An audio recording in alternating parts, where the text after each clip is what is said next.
नमस्कार दर्शकों, मैं अभिषेक आपके अपने चैनल न्यूज़ फॉर इंडिया में आपका हार्दिक स्वागत करता हूं। आपने अपने चैनल को इतना प्यार दिया उसके लिए धन्यवाद। क्या है इंदौर अग्निकांड की कहानी जिसमें कहा गया मैंने बहुत बड़ा कांड कर दिया? कौन है शुभम दीक्षित? क्या है इंदौर अग्निकांड? आइए जानते हैं इस रिपोर्ट में। ये घटना है इंदौर के विजयनगर इलाके में स्वर्णबाग कॉलोनी की। गुरुवार 5 मई की देर रात यहाँ एक 3 मंजिला इमारत में आग लगा दी गई। थोड़ी देर में आग पूरी बिल्डिंग में फैल गई। बिल्डिंग के मुख्य दरवाजे से लेकर सीढ़ियों तक हर तरफ आग ही आग थी।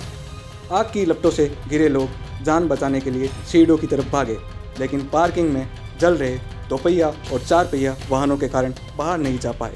जलती हुई बिल्डिंग में इधर से उधर भागते भागते 7 लोगों की जान चली गई। कुछ ने आग से झुलसकर दम तोड़ा तो कुछ की जान दम घुटने से चली गई। 2 युवकों ने आग से बचने के लिए दूसरी मंजिल से छलांग लगा दी और कुछ ने बालकनी में जाकर जान बचाई। 7 लोग मारे गए और 9 लोग घायल हुए।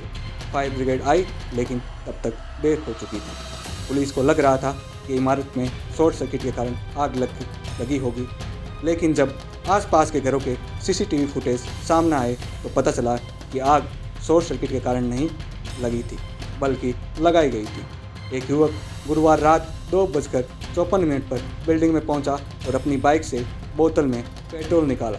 3:01 पर उसने पार्किंग में खड़े होकर एक स्कूटर में आग लगाई और चला गया।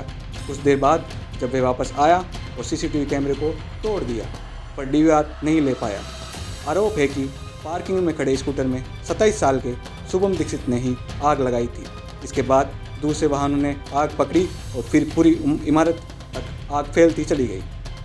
लेकिन सवाल यह है कि संजय उर्फ शुभम देवेंद्र दीक्षित ने आग लगाई क्यों? 6 महीने पहले तक वह इसी इमारत में किराए पर रहता था। लॉकडाउन के समय में यहाँ उसकी दोस्ती इसी बिल्डिंग में रहने वाली एक लड़की से हो गई थी जो पहले कपड़े के शोरूम में काम करती थी।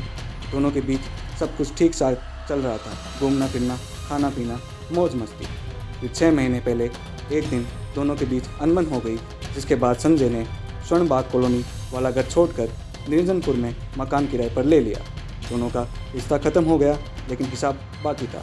हिसाब उन 10,000 रुपयों का था जो संजय ने उस लड़की पर खर्च किए थे। उसे ये पैसे वापस चाहिए थे और वह लगातार उस लड़की से उन पैसों की मांग कर रहा था।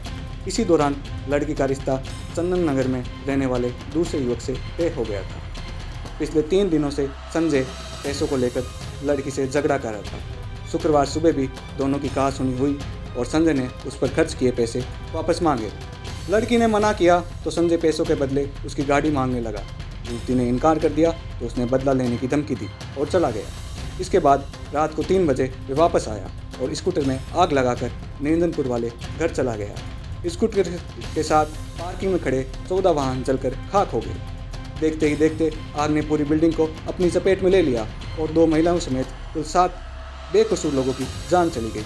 जब ये लगी तब वे युवती भी उसी इमारत में थी, लेकिन लोगों ने रस्सी की मदद से उसे सुरक्षित निकाल लिया। एक अखबार में संजय का बयान छपा है, मैंने बहुत बड़ा कांड कर दिया। मैं उस लड़की से बहुत परेशान हो गया था, सारे रिश्ते ख़त्म करना चाहता था, लेकिन वे मुझे छोड़ती ही नहीं थी। वे बार बार पैसे मांगती थी, कभी ये दिला दो, कभी वो दिला दो। उसने मुझसे खूब खर्चा करवाया और बाद में पता चला वे तो दूसरों से भी ऐसा करती थी। उसने मेरे साथ बहुत गलत किया। मैंने तो उसकी गाड़ी की सीट जलाने गया था, लेकिन वहाँ खड़ी सारी गाड़ियों में आग लगी। आग लगने के बाद लड़की ने खुद कॉल करके बताया कि किसी ने मल्टी में आग लगा दी। दिन में दोस्त ने बताया कि टीवी पर न्यूज़ आ रही है, तो मैंने सोचा कि मैंने बहुत बड़ा कांड कर दिया। फिर पुलिस ने संजय को निरंजनपुर क्षेत्र से गिरफ्तार कर लिया था। पुलिस से बचकर भागने की कोशिश में उसके हाथ पैर टूट गए। क्या यही है जुर्म की दास्तां? क्या इस अपराध को रोका जा सकता था? आप क्या सोचते हैं कमेंट करके ज़रूर बताएं। और आपने अगर चैनल को सब्सक्राइब नहीं किया है तो उसको सब्सक्राइब कर लें और आगामी क्राइम स्टोरी के लिए चैनल में बेल आइकन दबा लें।